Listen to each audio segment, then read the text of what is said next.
Hammamizning uyimizda bor. Koptokdan 5 xil rivojlantiruvchi o'yinlar. Birinchi o'yinimiz. Sarqa bo'lmadi-ku.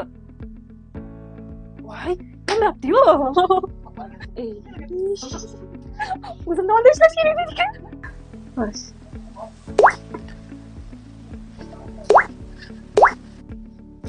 Bu o'yinimiz ko'proq bolalarni rang ajratishga o'rgatadi.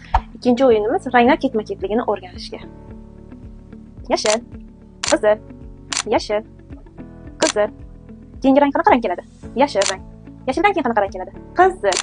Shu tarzda o'ynaymiz. Uchinchi o'yinimiz nafasni rivojlantirishga.